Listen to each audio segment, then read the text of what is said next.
Hola a todos, bienvenidos a nuestra quinta sesión de este curso de filosofía del lenguaje aquí en el Pensamiento en Llamas. Y bueno, en esta ocasión vamos a hablar de la filosofía del lenguaje del Círculo de Viena.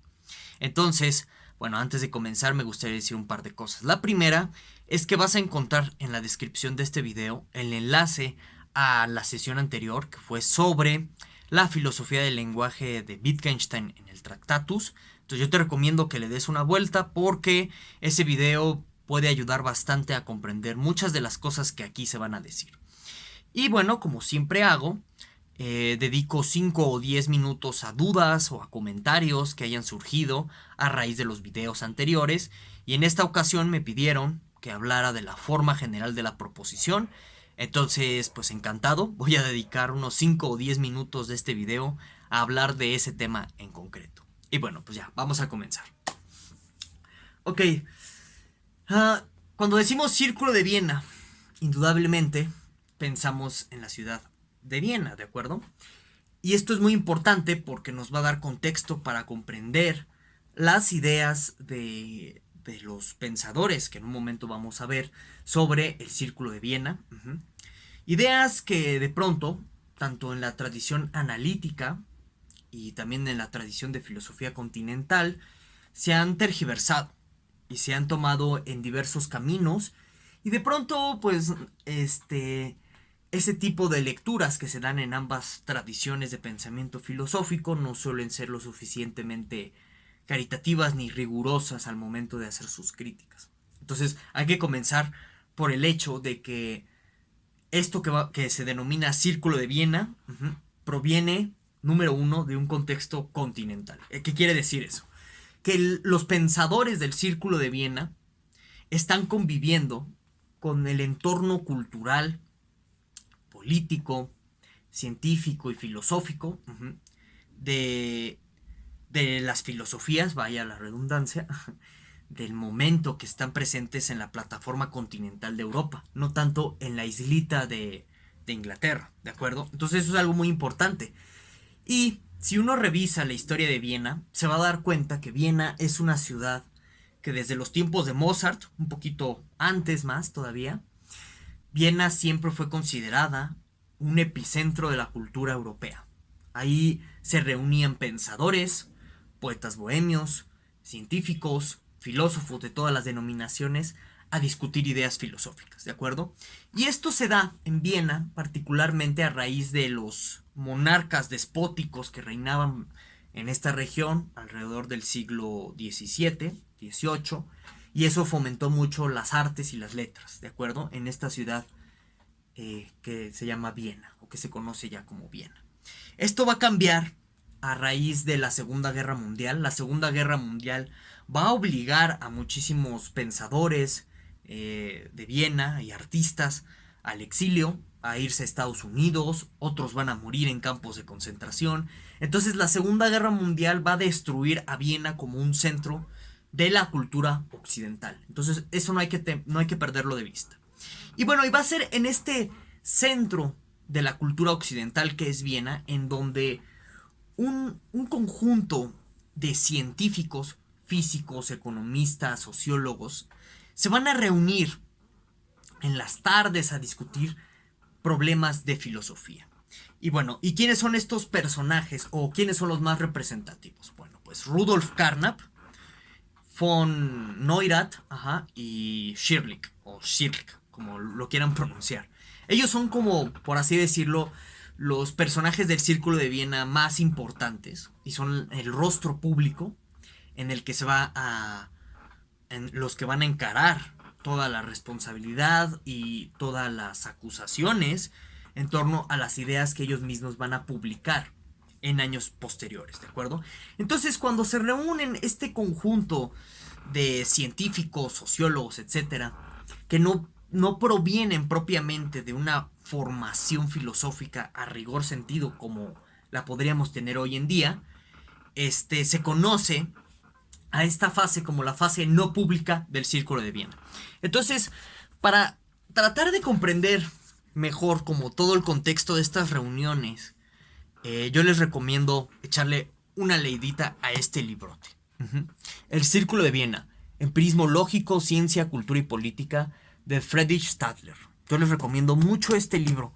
Es una Biblia, en el sentido grueso de la palabra, pero esta Biblia te va a informar sobre todas las discusiones que se tenían en el Círculo de Viena, tanto las manuscritas como las no manuscritas, y también con qué tipo de personalidades se reunía este Círculo de Viena. Entonces es muy interesante observar, por ejemplo, que en la fase no pública, esto de fase no pública se refiere a antes del manifiesto del Círculo de Viena. Hay un manifiesto del Círculo de Viena que lo va a publicar Carnap, en donde se hablan de las influencias de estos pensadores y cómo conciben a la ciencia y un montón de cosas más. En su momento lo vamos a abordar, ¿de acuerdo?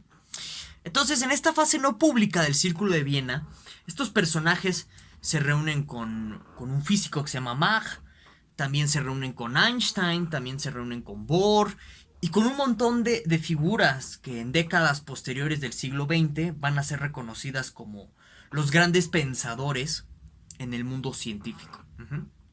Ok. Entonces, hay que comprender varias cosas.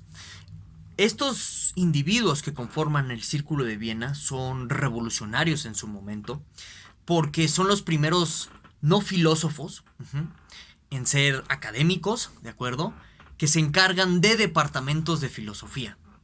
A lo mejor hoy en día ya es un poco común ver en el mundo anglosajón a personas que no provienen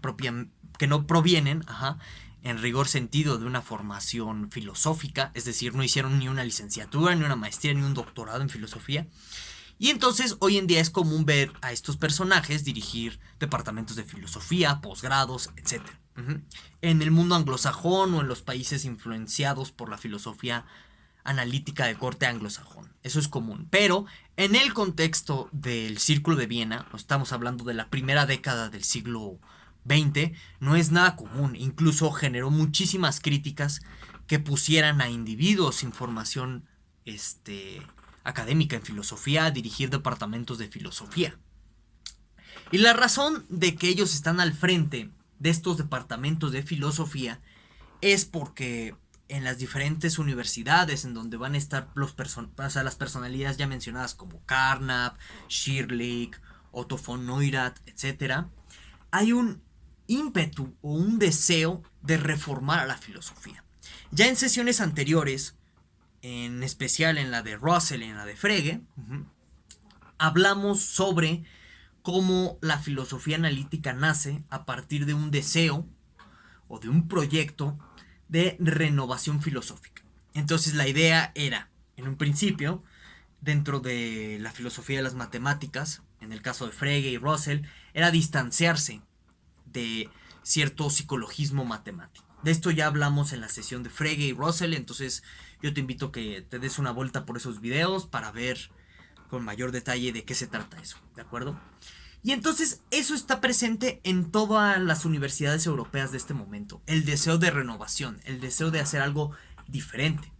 Entonces, estos personajes del Círculo de Viena se comienzan a enterar del proyecto, en primera instancia, del proyecto del atomismo lógico de Bertrand Russell y comienzan a plantear que esa es la dirección que debe tomar la filosofía.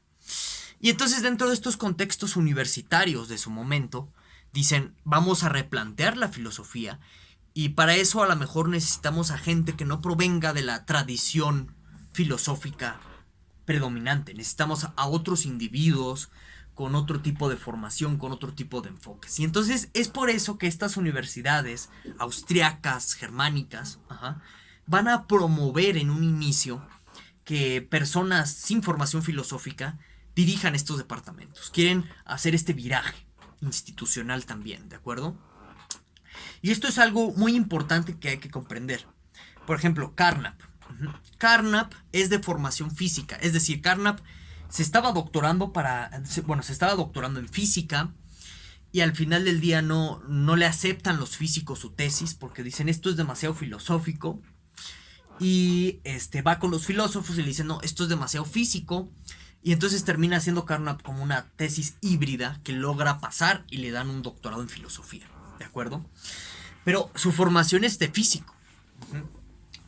Neurath también tiene una formación en sociología, Shirley también en matemática. Entonces no están, como les menciono, inmersos en un ambiente cultural de formación filosófica rigurosa, como sí lo va a estar, por ejemplo, Heidegger. Heidegger trabajó fenomenología al menos 20 años de su vida, ¿sí? En Francia, igual, ¿no? Personajes como Foucault trabajaron muchos años la filosofía predominante de su momento. Y entonces esto nos va a hablar o nos va a decir del espíritu dentro de la filosofía analítica, en donde de entrada no se prejuzga la formación de la persona para incluirla dentro de los debates filosóficos. Y ese espíritu todavía se conserva en el mundo anglosajón. Es por eso que dentro de la filosofía analítica tú puedes ver personas de computación, personas de física, personas de matemáticas, de economía, hablando sobre filosofía sin ningún problema. Porque dentro de la filosofía analítica no existe esta idea de que se necesita tener una formación académica en filosofía para entrar a los debates filosóficos. Y eso se lo debe la filosofía analítica a el Círculo de Viena. Esa es una de las primeras ideas heredadas a ellos, ¿de acuerdo? Que la formación no es impedimento para hablar de problemas filosóficos, para hacer filosofía. Ok. Entonces, ya teniendo ese contexto, hay que decir otras cosas sobre el Círculo de Viena, ¿no? Miren, al Círculo de Viena se le ha denominado como positivista lógico. Y bueno, ¿y qué es, para empezar, la idea del positivismo? Bueno, nos remontamos a las ideas de Comte en Francia, en donde se cree que el conocimiento científico es la última etapa o es el pilar más avanzado, por así llamarle, del conocimiento humano, y todos otros tipos de conocimientos como el mitológico, el literario, el poético, etcétera, se le menosprecian, ¿de acuerdo? Y entonces los positivistas creen también que este pilar del conocimiento humano, que es la ciencia, va a traer progreso, y el progreso nos va a llevar a una sociedad buena y feliz, ¿no? Entonces, ciertamente en el Círculo de Viena hay ideas positivistas en torno a la ciencia. Por ello se les denomina positivistas lógicos. Lógicos lo vamos a ver por qué esa denominación en unos minutos más adelante. Entonces, hay ideas positivistas en el Círculo de Viena. Pero, y esto es algo que yo les vengo mencionando desde el primer video de este curso de filosofía del lenguaje, las etiquetas pesan muchísimo. O sea, cuando te etiquetan a ti dentro de una cierta forma de pensar, de un cierto movimiento o corriente, pueden quitarte la particularidad, es decir, los detalles minuciosos o meticulosos que hacen que tu pensamiento no se ajuste a la etiqueta. Y esto es algo que sucede con el Círculo de Viena. El Círculo de Viena se le ha catalogado como positivista, pero por ejemplo, en este libro que les mencioné hace varios minutos, el de Sattler, si ustedes lo checan, se van a dar cuenta que dentro del Círculo de Viena hubo discusiones muy intensas sobre la idea de progreso científico. Entonces eso te dice que no todos los pensadores del Círculo de Viena estaban comprometidos con la idea del positivismo francés comtiano, ¿sí? Von Neurath es uno de estos pensadores muy críticos en torno a la idea del positivismo, ¿sí? Incluso él abre como vertientes en torno a analizar la historia de la ciencia, y estas vertientes se van a conservar en ciertos círculos de filosofía analítica contemporáneas, ¿de acuerdo? Pero por ejemplo, un personaje que sí es claramente positivista al inicio es Carnap. Entonces, cuando tú tienes este tipo de etiquetas, como les menciono, perdemos estas particularidades o estos detalles minuciosos que pueden ser muy ricos y muy importantes. Ok. Ahora, otra cosa muy importante que hay que comprender del Círculo de Viena es que el Círculo de Viena, todos ellos, los integrantes, son los padres fundadores de la filosofía de la ciencia tal y como la conocemos hoy en día. Ok, y esta afirmación puede ser muy fuerte. Porque, ¿qué implica? No, que pues, ¿sabes qué? Aristóteles no hacía filosofía de la ciencia. Hegel tampoco, Lulio tampoco, un montón de personas antes del Círculo de Viena no hacían filosofía de la ciencia. Y de nuevo, y esto es una crítica que yo traté en el primer video de este curso de filosofía del lenguaje. Por ejemplo, yo les pongo el siguiente experimento mental, ¿no? Imaginen que tienen la máquina del tiempo y van con Platón y le dicen, oye, lo que tú haces en el cratilo, en el diálogo del cratilo, es filosofía del lenguaje. ¿Platón va a comprender lo que le estamos diciendo? O sea, difícilmente. ¿Por qué? Porque filosofía del lenguaje es una categoría o un concepto que nace en el siglo XX. Es difícil que una persona del siglo IV o V antes de Cristo comprenda qué es la filosofía del lenguaje. Y es lo mismo con filosofía de la ciencia. Es difícil pensar que Hegel comprenda qué es filosofía de la ciencia, dada que es una categoría que se va a formar, se va a constituir y va a tener un desarrollo propio a partir del siglo XX y actualmente lo sigue teniendo. Entonces, por eso, si uno puede decir, ¿sabes qué? Si en Hegel hay filosofía de la ciencia, hay que ser muy conscientes de que son lecturas del pasado a partir de categorías del presente. Hay que ser muy conscientes de eso. Y no es que sea algo malo, como esto lo mencioné también en el primer video del curso de filosofía del lenguaje. Eso no quiere decir que sea malo per se. Lo que quiere decir es que no estamos haciendo una lectura del todo exacta o rigurosa al contexto histórico de los pensadores. Y se vale, porque uno puede tener ciertos proyectos filosóficos muy particulares y es permitido. Pero no hay que perder de vista o no hay que ser inconscientes al hecho de que no estás interpretando las cosas por lo que son. Estás haciendo lecturas del pasado a partir del presente, ¿de acuerdo?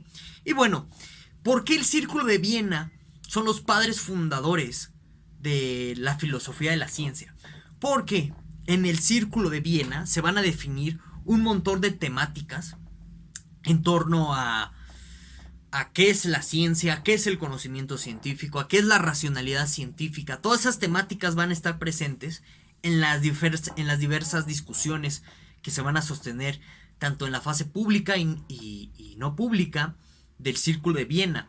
Y estas discusiones van a servir de molde o van a ser la base para futuros filósofos de la ciencia, como Quine, como Popper, etc. Incluso Thomas Kuhn es un personaje que debate con ex miembros ya del Círculo de Viena en Estados Unidos, como Carnap, ¿de acuerdo?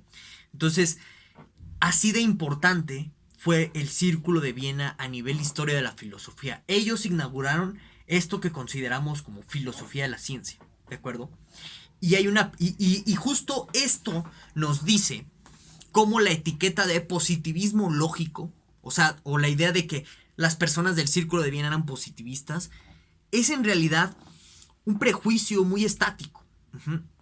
Porque al ser los personajes del Círculo de Viena fundadores de la filosofía de la ciencia, eso te dice que hay una discusión constante sobre la idea de progreso científico.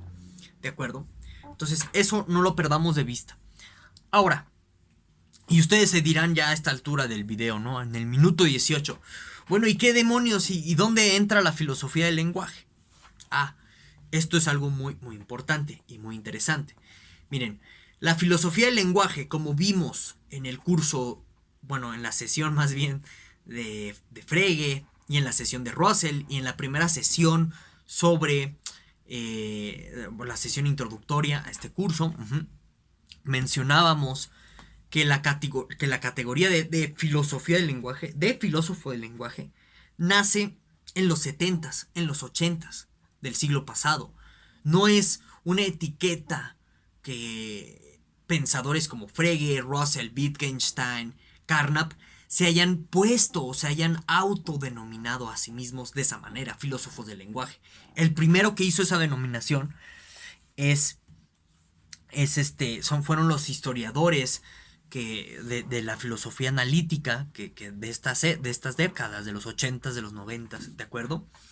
Entonces, aquí la filosofía del lenguaje, así como jugó un papel tan importante en Frege, y les recomiendo que vean el videito de Frege, de cómo el lenguaje, su reflexión era muy importante, porque el lenguaje, al ser ambiguo, no te permite fundamentar la matemática en la lógica. Eso lo explicamos en el video de Frege.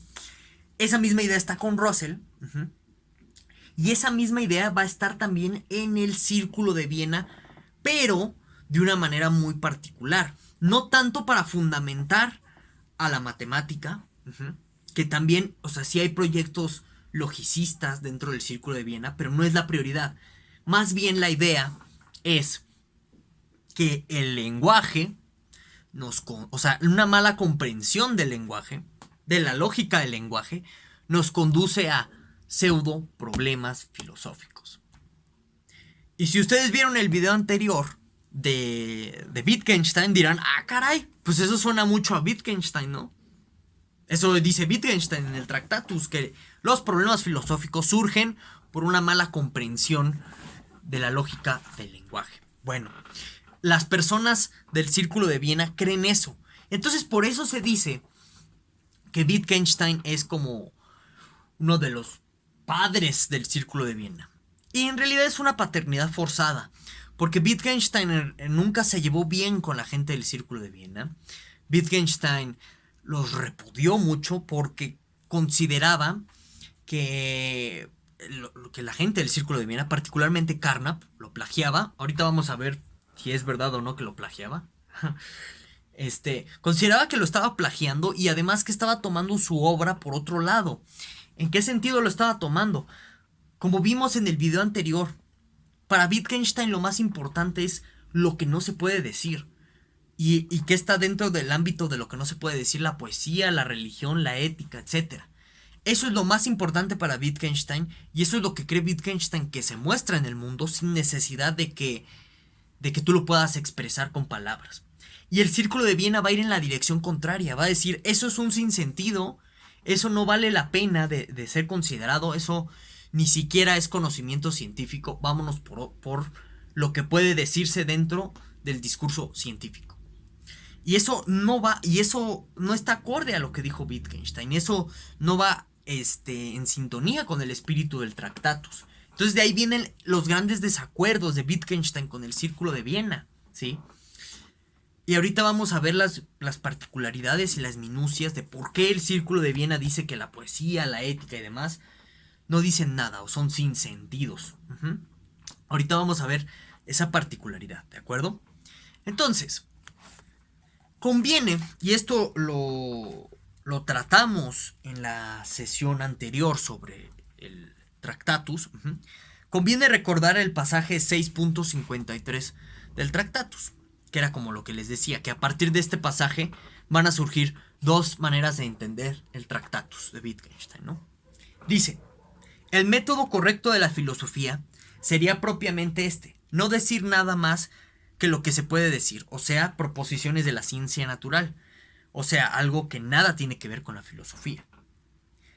Entonces, y fíjense, ¿no? ¿Cómo va? Seguimos con el 653. Y entonces, cuantas veces alguien quisiera decir algo metafísico, probarle que en sus proposiciones no había dado significado a ciertos signos. Este método le resultaría insatisfactorio. No tendría el sentimiento de que le enseñábamos filosofía, pero sería el único estrictamente correcto. Entonces, como yo les dije, en esta parte, el método correcto de la filosofía sería propiamente no decir nada más que lo que se puede decir, o sea, proposiciones de la ciencia natural, algo que nada tiene que ver con la filosofía. Esta parte del 653 se entiende de dos formas. Una como, ¿sabes qué? Para que la filosofía pueda decir algo con sentido y con significado y todo, tiene que hacer algo que no es filosofía, o sea, ciencia. Entonces, es una invitación a que deja de hacer filosofía, ponte a hacer ciencia. Esa es una forma de entender este pasaje. Pero el Círculo de Viena se va a ir por la segunda forma de comprender este pasaje, que es el método correcto de la filosofía es adoptar el método de las ciencias naturales. Entonces, por eso les decía hace un momento que el Círculo de Viena es el padre de la filosofía de la ciencia. Porque lo que ellos tratan de hacer en primera instancia es una filosofía científica. Es decir, una filosofía que resuelva problemas con metodologías científicas y a partir de verificar si las preguntas filosóficas que se están formulando no son pseudo problemas. Es decir, preguntas que no tienen que ver campo de las ciencias naturales, particularmente con el campo de la experiencia. Ajá. Y esa es la agenda que se va a perfilar dentro del Círculo de Viena. Uh-huh. Y es una agenda que se va a heredar en la filosofía analítica contemporánea. Uh-huh. ¿Y por qué se va a heredar? Bueno, por el simple hecho y la sencilla razón de que cuando el Círculo de Viena termina por la muerte principalmente de Schirlich, uh-huh, que es uno de los integrantes del círculo. Schirlich fue asesinado por uno de sus estudiantes. Uh-huh. Y hay muchas especulaciones ahí al respecto. Se cree que por el hecho de ser judío mataron a Schirlich, ¿no? O simplemente resentimientos entre este estudiante y Schirlich, etc. Bueno, entonces van a emigrar todos los filósofos del Círculo de Viena a Estados Unidos, a raíz de toda la atmósfera antisemita y del nazismo, que ya era insoportable.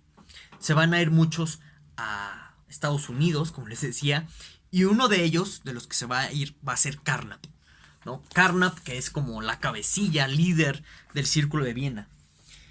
Entonces, es muy interesante porque todos estos personajes del Círculo de Viena se van a autodenominar a ellos mismos como marxistas.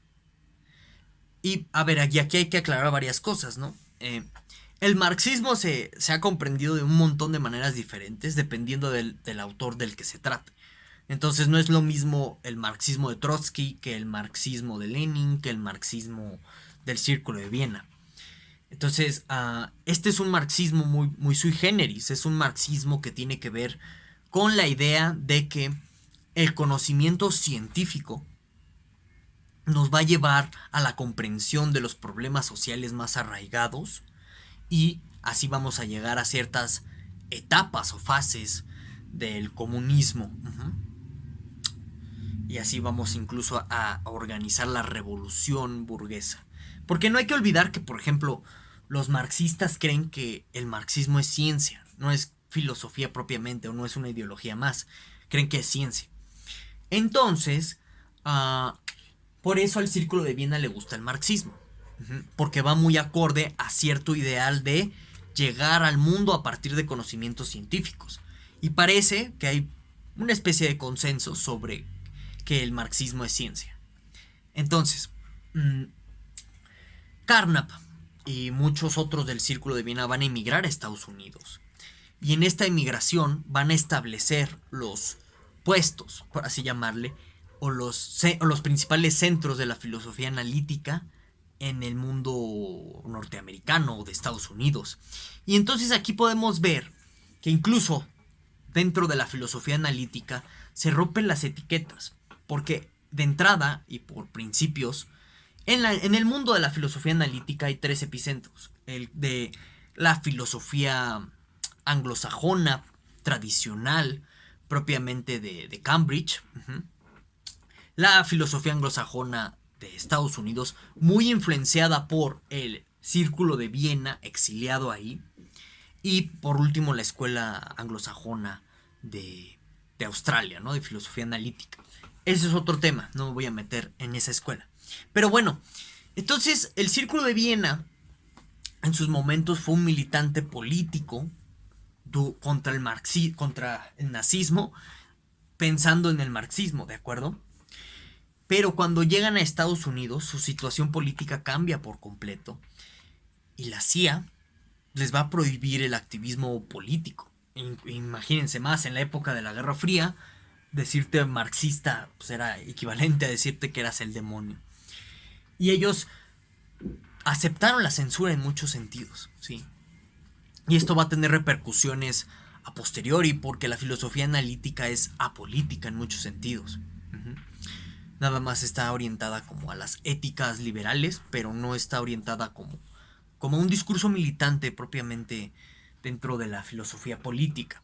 A lo mucho se acercan a Rawls y a sus nociones de justicia y no salen de ahí. Bueno, entonces Carnap va a ser uno de los tutores, uh-huh, o uno de los padrinos de los filósofos mexicanos que se van a acercar a la filosofía analítica. Entonces, en este ensayo que ahorita vamos a comentar, la superación de la metafísica por medio del análisis lógico.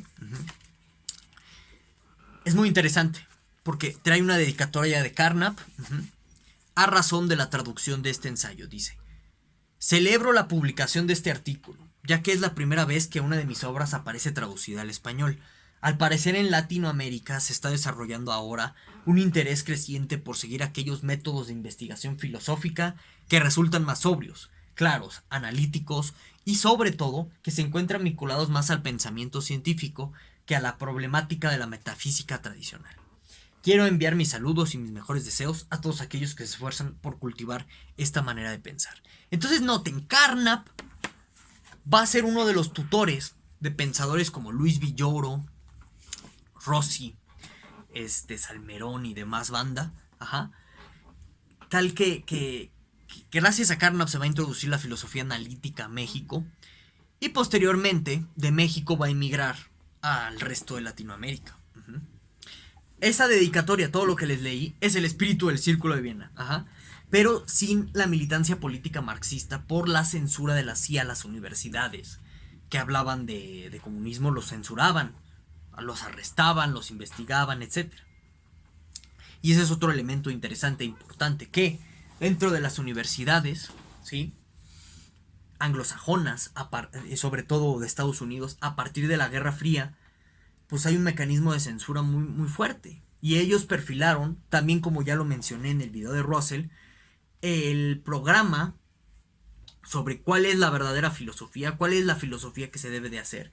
Y la filosofía analítica tiene la peculiaridad de ser apolítica y vino como anillo al dedo para intentar bloquear ciertas influencias de la filosofía marxista en Latinoamérica. ¿De acuerdo?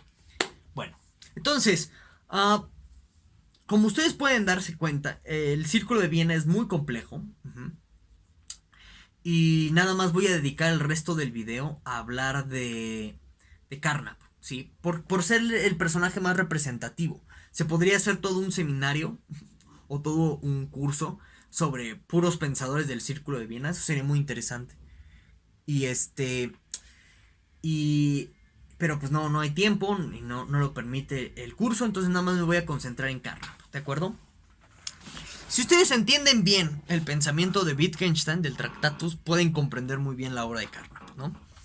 Entonces, iniciando por el inicio, el pensamiento de Carnap lo podemos dividir en 3 etapas, ¿no? Una etapa que podemos considerarla como estructuralista y que está presente en esta obra, la construcción lógica del mundo. ¿Y en qué sentido estructuralista? Es un tipo de estructuralismo lógico muy sui generis, ¿de acuerdo? Porque pues tú puedes ver que en toda la obra de Carnap siempre este señor fue estructuralista. ¿Por qué? Porque cree que existen ciertas estructuras en el lenguaje, en el entendimiento, en la realidad, etcétera, ¿no?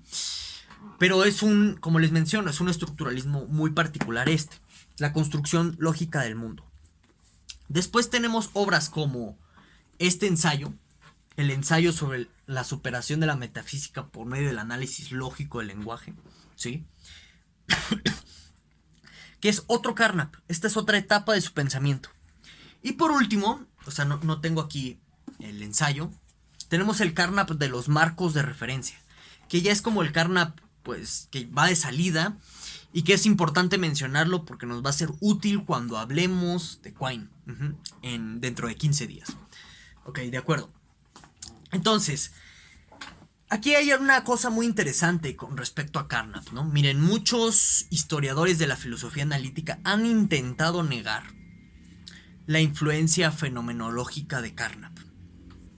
Pero si ustedes checan este libro de la construcción lógica del mundo, en este libro Carnap lo que intenta hacer es dar un método de construcción a partir de la lógica, de conceptos, de la realidad, de nuestra percepción y de muchas cosas sobre nuestro entendimiento y demás, a partir de algo que se llaman cuasi-objetos. ¿Qué es un cuasi-objeto? Esta es terminología de la fenomenología de Husserl, ¿de acuerdo? Y aquí es donde viene el punto de conexión. Este es el primer Carnap. Carnap tenía bases fenomenológicas. Y bueno, ¿qué es un cuasi-objeto? Bueno, un cuasi-objeto es una unidad fundamental, ¿sí? Simple, indivisible, a partir de la cual tú construyes pues más conocimientos. Esto ya lo explicamos en el video anterior de Wittgenstein sobre la cuestión del atomismo lógico y también en el video de Russell. Entonces yo les recomiendo que les den una checada a esos dos videos para más detalles de qué es esto del atomismo lógico. Entonces esta idea está presente en la construcción lógica del mundo, pero la unidad fundamental son los cuasiobjetos. Y estos cuasiobjetos no son objetos que existen propiamente en la experiencia, sino que es una combinación entre categorías conceptuales y vivencias. Esto es fenomenología pura. ¿Por qué? Porque la fenomenología no cree que existan objetos en sí como unidades divisibles, así como decir algo por el estilo como, mira, este libro, y se acabó. No, el fenomenólogo no cree que exista eso. Lo que existe no es este libro, sino un conjunto de vivencias que yo tengo en torno a este libro. Eso es lo que define mi concepto del libro.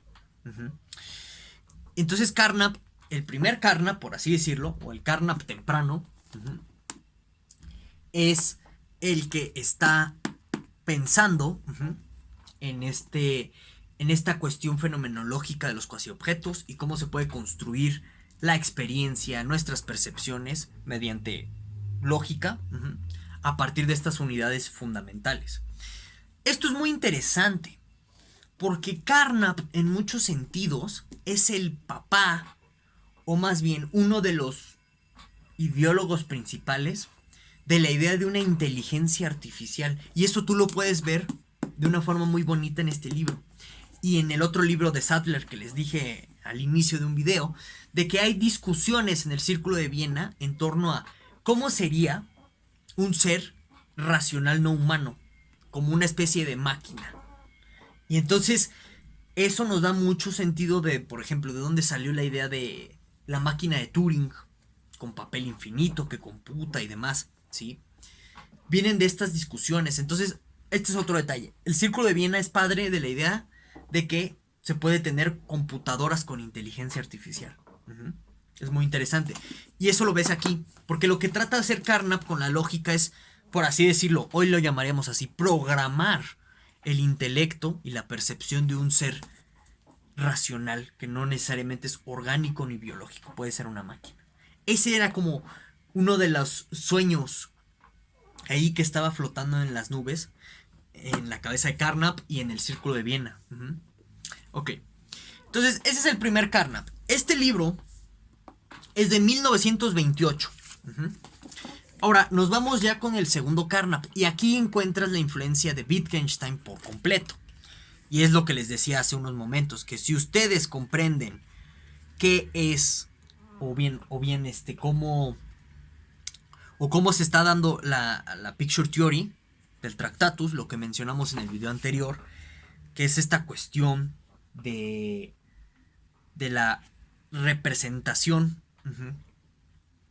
del mundo a partir de cuestiones sobre nuestro lenguaje, cómo nuestro lenguaje representa la realidad y la lógica está mediando en esa representación. Yo les recomiendo que vean el video de la sesión anterior para tener más detalles al respecto. Entonces, este artículo de Carnap es de 1932, ¿sí? Y este es el segundo Carnap. Entonces, si ustedes se dan cuenta, hay como una transición muy rápida entre el primero y segundo Carnap. Y de pronto no nos damos cuenta de muchas cosas cuando tratamos de analizar el Círculo de Viena. Y eso es normal. Por ejemplo, este librito, Pseudoproblemas en la filosofía, es de 1928 también, como el otro, de la construcción lógica del mundo. Y este libro, y este ensayito es, por así decirlo, un resumen del otro. Entonces pueden leer este o pueden leer este. Dice prácticamente lo mismo. Ok. Entonces, yo les recomiendo, ahora sí ya, antes de hablar en forma sobre el ensayo de la superación, leer este libro de Álvaro Peláez, Carnap. Es padrísimo porque te explica las diversas etapas del pensamiento de Carnap, perdónenme ustedes. Te explica las diferentes etapas del pensamiento de Carnap, entonces yo se los recomiendo muchísimo. Ok, entonces vamos ahora sí al pináculo del pensamiento de Carnap, ¿no? El ensayo de la superación de la metafísica por medio del análisis lógico del lenguaje. ¿En qué consiste? ¿Qué es lo que está diciendo aquí Carnap? Bueno, que las proposiciones metafísicas, ¿sí?, no tienen contenido y también son sin sentidos porque no respetan ni la forma lógica de las proposiciones y a su vez no remiten en última instancia a algo que aquí llama Carnap enunciados protocolares o enunciados de experiencia. Entonces ahorita vamos a ver qué pasa aquí al respecto. Como en la Picture Theory, que se lo va a jalar Carnap, ¿sí? Se lo va a jalar Carnap. La idea básica es que una proposición puede representar al mundo porque esta proposición está imitando o está representando la estructura lógica de los hechos. Entonces una proposición representa la realidad porque está capturando esa estructura lógica de los hechos. Y eso es algo que va a recuperar Carnap. Y dice, de igual forma, con base en el Tractatus, una proposición tiene que tener sentido, tanto que tiene que capturar esta forma lógica de los hechos. Y entonces aquí hay un pequeño detalle con la palabra hecho. Si se dan cuenta, en el video de la sesión anterior, Wittgenstein es demasiado genérico con la palabra hecho. Ni siquiera da una categoría o una inclinación empirista a la palabra hecho. El Círculo de Viena y Carnap, sí. Carnap le va a dar una connotación empirista a la palabra hecho, como lo hacía David Hume. Y eso es algo que no está en el Tractatus. En el Tractatus no podemos decir que Wittgenstein se está refiriendo exclusivamente a cuestiones de hecho experienciales o vivenciales. No se está refiriendo a eso Wittgenstein ahí. Pero aquí Carnap va a tomar la palabra hecho como una cuestión empírica. Y entonces, la Picture Theory en términos plagiadores de Carnap, no es cierto, en términos de inspiración, de cómo lo va a entender aquí Carnap, consiste en el lenguaje tiene que imitar la estructura lógica de los hechos de la experiencia para que tengan esas proporciones sentido. Y a su vez tienen que remitir los componentes de la proposición a estos enunciados de experiencia o estos enunciados protocolares. Entonces, un hecho, dado que la proposición se puede descomponer en elementos protocolares, también un hecho se puede descomponer de esta manera, un hecho empírico dentro de esta cuestión carnapiana. Y este hecho empírico tiene estas unidades esenciales que Carnap está recuperando de su teoría de los cuasi-objetos, ¿sí? Pero no está presente en este ensayo, está como supuesta de alguna manera. Y está ahí, hay una tensión por un montón de discusiones que tiene con von Neurath sobre la naturaleza de los objetos protocolares o los objetos de experiencia, si realmente existen o, como vimos en el video de la sesión anterior sobre Wittgenstein, ¿no? Que Wittgenstein dice que no hay un objeto simple, sino que siempre pensamos a las cosas en relación a otras cosas. Este mismo problema tiene Carnap y Neurath se lo hace notar una y otra vez, que no hay como un enunciado de experiencia simple, algo así como color. Pues no, el color es relacional, se piensa en relación a otras cosas, ¿sí? Entonces, Carnap tiene muchos problemas y entonces en el ensayo de la superación ya no está hablando en términos de los cuasi-objetos porque tiene estos problemas. Y este problema de la independencia o de la individualidad de elementos básicos de la experiencia o de las vivencias también tiene acarrea este problema la fenomenología de Husserl. Y esto lo vamos a ver en su momento cuando hablemos de Heidegger. Porque Heidegger parece que lo hace notar en Ser y Tiempo. Que nosotros no podemos pensar al acontecimiento como una cosa aislada, sino que siempre está en relación a otras cosas. Ok, entonces, Carnap tiene muchos problemas al respecto. Pero bueno, entonces dice, una proposición para que tenga sentido tiene que imitar la forma lógica de los hechos de la experiencia. Y los componentes básicos de esta proposición son lo que se conoce como unidades protocolares o enunciados protocolares, enunciados de experiencia, ¿sí? Ahora, ¿y qué rol juega la ciencia aquí? La ciencia natural es la que me va a ir determinando los niveles de composicionalidad. O sea, cuáles son los elementos más simples, de cómo puedo descomponer una proposición. Entonces pone Carnap un ejemplo sobre la quitina y el insecto, algo así. Entonces dice algo así Carnap como, mira, tienes una oración del tipo, el insecto es verde. Entonces la ciencia nos dice que un insecto está compuesto de quitina y un montón de cosas más. Entonces puedes descomponer ese enunciado en elementos como quitina, etc. Y esa descomposición la va marcando la ciencia, la investigación empírica. ¿De acuerdo? Entonces, ese es el rol que está jugando aquí la ciencia. Es tanto un rol descriptivo, porque nos va diciendo cuáles son los pasos, o nos va describiendo cuáles son la secuencia de la descomposicionalidad. Y también nos va a decir cuáles son o sea, también tiene un papel normativo la ciencia porque nos dice cómo debemos ir analizando las proposiciones, ¿de acuerdo? Ahora bien, cuando nosotros vemos esta cuestión de la descomposicionalidad, hay un criterio de deducibilidad lógico. Entonces se habla de una lógica de la ciencia aquí, ¿sí me explico?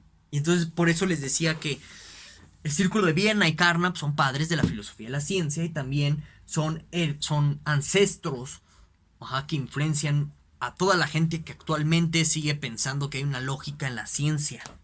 ¿Sí? Son estas ideas que vienen de Carnap y de todas estas discusiones, como ya se los he mencionado. Bueno, entonces, ¿qué pasa con las proposiciones metafísicas? ¿Por qué para Carnap las proposiciones metafísicas no tienen sentido? Y aquí nos vamos a encontrar con uno de los primeros queleques o pleitos fuertes entre los analíticos y los continentales. Van a ver por qué, ¿no? Entonces Carnap observa que las proposiciones de la metafísica, pues, por obvia razón, no tienen contenido, no tienen significado. ¿Por qué? Pues porque no refieren a la experiencia. Cosas como el espíritu, el demiurgo, no son cosas que tú puedas percibir en la empiria, en la experiencia. Entonces tú no los puedes verificar. No hay un criterio de verificación que, como les digo, este criterio de verificación va muy de la mano con la idea de la composicionalidad o reductibilidad de proposiciones complejas que tú puedes ir descomponiendo hasta estos elementos protocolares. Va muy de la mano con la idea de la verificación. El principio de verificación y de composicionalidad van de la mano, no los puedes separar, como algunas personas han tratado de hacer, y no. ¿Por qué no? Porque, como les digo, para que tú puedas descomponer tienes que ir verificando con la ciencia a un lado, a ver si esa descomposición va bien, sigue teniendo un orden. Entonces, las proposiciones metafísicas, regresando a esto de las proposiciones metafísicas, no tienen contenido y por tanto no tienen, o sea, carecen de sentido, carecen de contenido semántico, porque no hay un correlato en la experiencia. Entonces el principio de verificación ahí no me permite ver qué onda, qué está pasando ahí. Entonces no tiene contenido. A pesar de que en su apariencia pueda que sí tengan forma lógica y en ese sentido tengan sentido. Entonces yo les recomiendo ver el video de la sesión anterior de Wittgenstein para la diferencia entre sentido y tener sentido. La vuelvo a repetir aquí a grandes rasgos. La diferencia versa en que un sinsentido se da cuando hay una contradicción en la forma lógica, hay una malformación dentro de la forma lógica. Cosas como el círculo cuadrado. Eso es un sinsentido, ¿de acuerdo? Porque está violando una forma lógica elemental al presentar una contradicción. Y tener sentido significa que tiene contenido, o sea que se refiere a un hecho. Entonces puedes tener sinsentidos que tienen sentidos, como por ejemplo cosas como te quiero y te odio, algo así por el estilo. Puede que eso sea un sinsentido en cuestión de forma lógica, pero puede que tenga contenido porque sí está refiriendo a una cuestión de la realidad. Nada más es un ejemplo para que comprendan la distinción rápidamente. Como les digo, esta distinción la traté con más detalle y más rigor en el video de la sesión anterior y les recomiendo que vayan a verlo, ¿de acuerdo? Entonces, regresando a esto de las proposiciones metafísicas y Carnap. Carnap dice que las proposiciones metafísicas, a pesar de que en apariencia algunas tengan sentido, o sea que no tienen malformaciones en su forma lógica, no presentan contradicciones, etc., puede que no tengan sentido, tanto que no refieren a algo de la realidad, y que por definición no lo hacen, porque Carnap está entendiendo hecho como hecho empírico. Entonces, ninguna proposición metafísica de entrada va a tener sentido, o va a carecer por completo de sentido. No tiene significado. Y ahora, y dice Carnap, hay peculiaridades, y aquí cita Heidegger Carnap, ¿no? Como cosas tipo la nada nadea. ¿Qué pasa con cosas como la nada nadea? Que dice Carnap, son un sinsentido a nivel de estructura lógica, porque es una contradicción en términos de que es algo que no es algo que niega a otro algo, y entonces el cuantificador de primer orden no lo captura, nada más lo podrías expresar tú como una especie de contradicción, algo por el estilo de existe un X y no existe un X, algo así por el estilo, podrías capturarlo, sería una aproximación, pero incluso Carnap ni siquiera da oportunidad a esa captura mediante dos existenciales, uno afirmado, uno negado. Ni siquiera da esa posibilidad Carnap, simplemente dice, no puedes tú negar el universal así como lo está haciendo Heidegger. Entonces es un sinsentido a nivel de estructura lógica, ¿sí? Y también carece de sentido, pues porque la nada no es una entidad de la experiencia. Entonces, este es uno de los primeros rounds o peleas de gallos, a mí me gusta decirle más peleas de gallos, entre filósofos analíticos y continentales, ¿no? A partir de esta crítica que hace Carnap a Heidegger, ¿no? Como todo lo que expresa Heidegger en Ser y Tiempo y sus textos son sin sentidos, ¿no? No dice nada, etc. Y esto ha sido responsabilidad de Carnap a lo largo de la tradición. Lo cierto es que más allá de lo que puedas decir sobre este análisis que está haciendo Carnap de la metafísica, la crítica que hace Carnap a Heidegger no tiene lugar. ¿Y por qué no tiene lugar? Porque Heidegger está haciendo una cosa completamente diferente de la que está haciendo Carnap, y lo vamos a ver en su momento, ¿sí?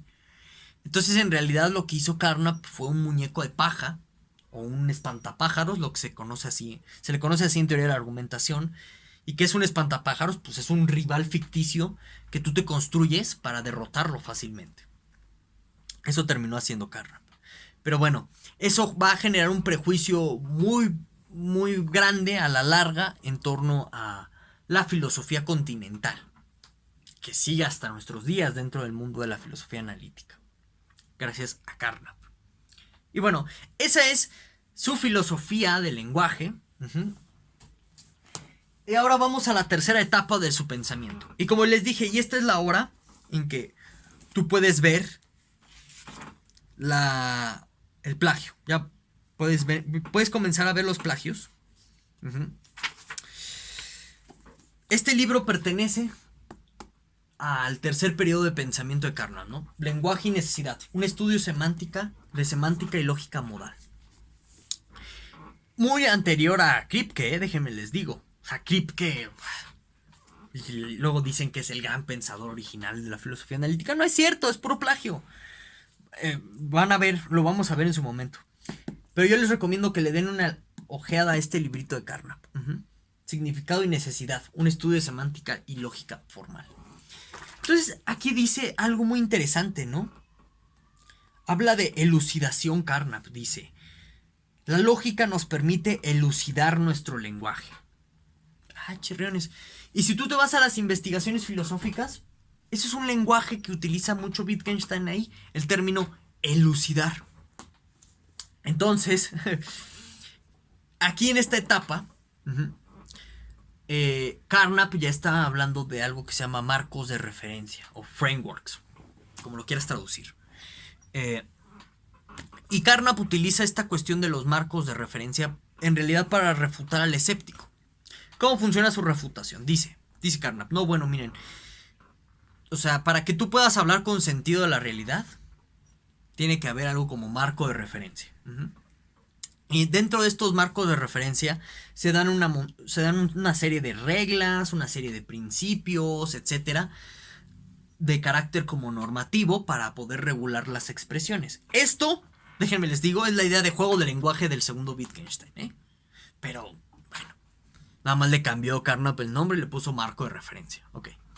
Entonces, dice Carnap: cuando un escéptico nos pregunta cosas como, o bueno, cuestiona sobre si la realidad del mundo externo existe o no, o duda de ella, dice Carnap, su duda no tiene sentido. ¿Por qué? Porque si es una pregunta interna, o sea, por ejemplo, si preguntas algo así como, ¿existe la realidad? Esa pregunta se puede responder dentro de un marco de referencia particular, como, pues sí, incluso hasta es un supuesto mismo del marco de referencia. Pero si es una respuesta que va afuera del marco de referencia, o que bien no cuestiona el marco de referencia, sino cuestiona todos los marcos de referencia, pues ahí es donde uno se da cuenta que la pregunta no tiene sentido.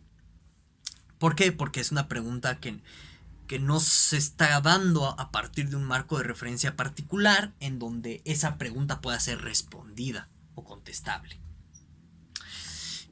Y de esa forma Carnap vence al escéptico. Pero esa respuesta también está en el texto sobre la certeza de Wittgenstein. Y yo insisto, como wittgensteiniano que soy, Carnap es un plagiador de Wittgenstein por completo. Pero bueno, no importa. Esos son los 3 periodos del pensamiento de Carnap. Una etapa muy cercana a la fenomenología, en donde tú ves esta cuestión del cuasi-objeto en la construcción lógica del mundo. Una etapa tractariana por completo, que la ves en este ensayo de la superación de la metafísica. Y una etapa de frameworks, que es cercanísimo a la filosofía del segundo Wittgenstein. Es a partir de esta etapa de frameworks o de marcos de referencia de Carnap, donde tú ves sus desarrollos de trabajos en lógica modal. En este sentido, tú ves esos desarrollos de esos trabajos en lógica modal porque la idea de los frameworks te da la posibilidad de concebir distintos conjuntos con incluso situaciones o hechos diferentes. Y eso es como la premisa básica de las lógicas modales. La idea de que hay mundos posibles con configuraciones entre objetos diferentes a este mundo actual. Entonces tienes el mundo de los puercos voladores, donde los objetos, el puerco y el aire, qué sé yo, tienen una relación diferente a cómo se relacionan en este mundo los puercos y el aire, por ejemplo. Entonces, esa idea de los frameworks o de los marcos de referencia le permitió a Carnap hablar de lógica modal en esta tercera etapa de su pensamiento. Pero déjenme les digo que estas ideas también de lógica modal están en las investigaciones filosóficas y están en sobre la certeza de Wittgenstein. Y vamos a hablar de ello en la próxima sesión de este curso de filosofía del lenguaje. Y bueno, me parece que ya explicamos qué sucede aquí. Bueno, aquí hay un detalle más antes de que se me vaya la onda. ¿Qué pasa entonces con la idea de la metafísica con los marcos de referencia? Aquí Carnap se vuelve un tólogo, ¿sí? O sea, a diferencia de sostener que no era posible la metafísica, porque después le van a dar varias críticas que la verdad son de caricatura, como cosas Ah, mira, el principio de verificación. ¿Ese principio se puede verificar en la experiencia? No. Ah, entonces es un principio metafísico. Eso es de juguete en realidad, porque Carnap tiene una conceptualización tan rigurosa sobre de dónde viene el principio de verificación que eso no lo tumba. El principio de verificación Carnap lo explica como una cuestión que va desde el hecho mismo de descubrir, de explorar la naturaleza, de todo eso es una actividad empírica, no es una verdad metafísica trascendente del mundo. Ajá. Pero bueno, se le ha dado esa crítica. Ya en estas alturas, Carnap acepta la posibilidad de la metafísica en la altura de los marcos de referencia, en esa etapa de su pensamiento. Carnap acepta la idea de los marcos de referencia. Y dentro de esta idea se conceptualiza la noción de que puede haber diferentes ontologías. Y Carnap es uno de los padres de lo que se conoce como pluralismo ontológico. ¿Qué es el pluralismo ontológico? Es la idea de que existen muchas metafísicas diferentes o muchas ontologías diferentes y ninguna está bien o está mal, sino depende del contexto en donde se esté, en la que se postulan esas entidades ontológicas. Ciertamente eso es muy problemático, porque la idea misma de metafísica o de ontología es que sean principios o entidades que sean de carácter universal y que lo abarquen todo. Entonces, pensar como en un pluralismo ontológico local se contrapone esa misma idea de metafísica. Y eso es un debate en sí mismo, ¿no? Que se ha dado. Bueno. Entonces, dicho esto, me parece que ya hemos terminado con el video del Círculo de Viena y de Carnap. Ahora voy a dedicar unos 5 minutos rápidamente a la cuestión de la forma lógica. Bueno, entonces, la forma lógica o forma general de la proposición que está en el Tractatus es una cuestión que refiere directamente a algo que se llama en lógica como recursividad. ¿Qué es la recursividad? Bueno, es un principio, es una propiedad que tienen los sistemas formales para heredar ciertas propiedades a otros elementos más complejos del sistema. Les pongo un ejemplo. Supongamos que a mí me sale un chipote aquí de la nariz, así, un barro gigantesco, y de ese chipote se origina otro yo.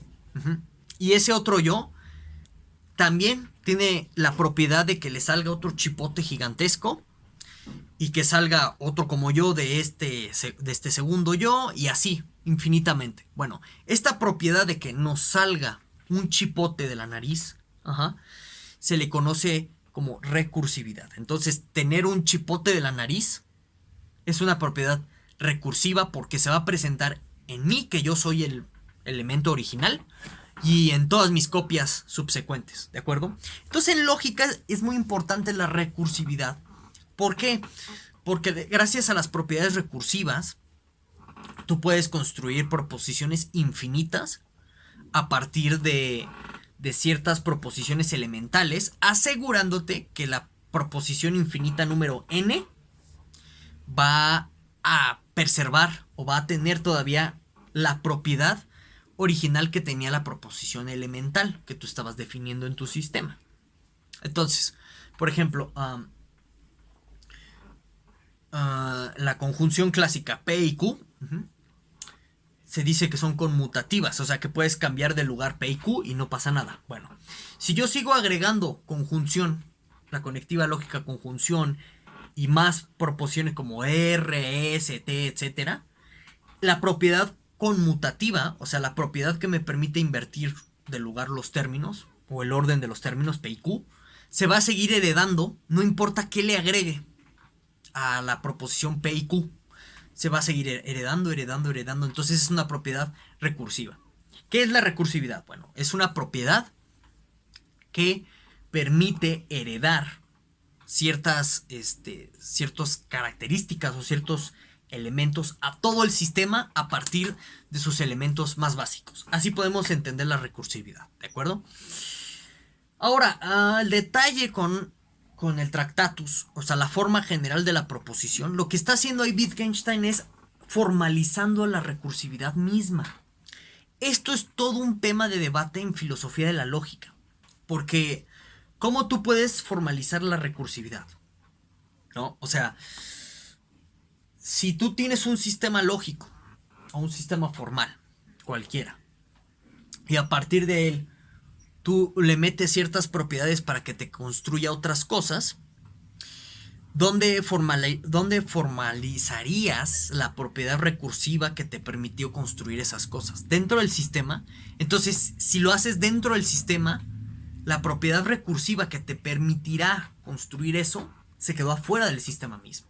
No sé si me explico ahí. O sea, si tú intentas formalizar a la recursividad, no la estás formalizando, sino más bien la estás llevando a un lenguaje formal, lógico, que ya tenía supuesta la propiedad recursiva. Entonces lo que trata de hacer Wittgenstein en el Tractatus con la forma general de la proposición es explicar cómo de proposiciones atómicas o simples se pueden construir proposiciones complejas, cada vez más grandes, más grandes, más grandes. Entonces esa propiedad, o bueno, esa fórmula que está ahí en el Tractatus sirve para eso. Tiene notación polaca, hay que traducirlo a nuestra notación de primer orden, y es una fórmula pues muy interesante. Gödel va a tomar gran parte de la formulación de la propiedad esta que les comento, de la forma general de la proposición, para sus teoremas de incompletitud.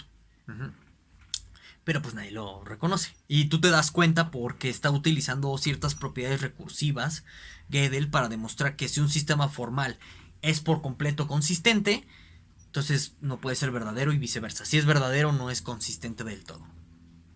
Sí, esa es una contradicción que se encuentra, y es porque la propiedad de recursividad no la puedes tú formalizar. Está fuera del sistema. Y entonces, esta es una forma en que Wittgenstein en el Tractatus nos dice: la lógica tiene que encargarse de sí misma. ¿Y con esto qué quiere decir? Que tú no puedes formalizar los principios más elementales de la lógica porque vas a hacer más lógica. Y en ese sentido, cuando dice que la lógica tiene que encargarse de sí misma, quiere decir que hay límites en el propio lenguaje formal que tú no puedes cruzar. Entonces, esta forma general de la proposición es para marcar un límite, porque en sí mismo es una contradicción el que Wittgenstein diga que esto que les acabo de mencionar y que a la vez él lo esté formalizando en el Tractatus. Pero es para que te des cuenta de dónde está el límite de la formalización. Que no puedes formalizar algo tan simple como eso, la recursividad. Simplemente es un esquema lo que está poniendo ahí Wittgenstein, para decir, así es como se puede comportar la noción o la idea de atomicidad, o sea, de cómo se van construyendo proposiciones cada vez más complejas y más complejas y más complejas. Ciertamente en nuestros días ya conocemos lo que es la metalógica. En un sentido metalógico sí podrías hablar de estos principios recursivos sin incurrir o sin caer en la misma lógica o en el mismo lenguaje lógico. Esto lo explicamos, la diferencia entre metalenguaje y lenguaje objeto, en el primer video de este curso de filosofía del lenguaje. Yo les recomiendo que se den una ojeada o una visita rápida a eso. Entonces, ya tenemos la idea de metalógica. Y la idea de metalógica nos permitiría hacer eso. Pero un debate que hay en filosofía de la lógica es si los metalenguajes lógicos no son en realidad más lógica. Y en ese sentido no estás hablando de las propiedades lógicas, sino que estás dando lógica para hablar de más lógica y lógica para hablar de más lógica, y es un regreso al Tractatus. Eso se los dejo a ustedes a su consideración, en especial a la personita que me hizo esta pregunta sobre la forma general de la proposición del Tractatus. Y bueno, sin más, no olvides dejarme todas tus dudas en la caja de comentarios y nos vemos en la próxima sesión de nuestro curso de filosofía del lenguaje. Hasta pronto.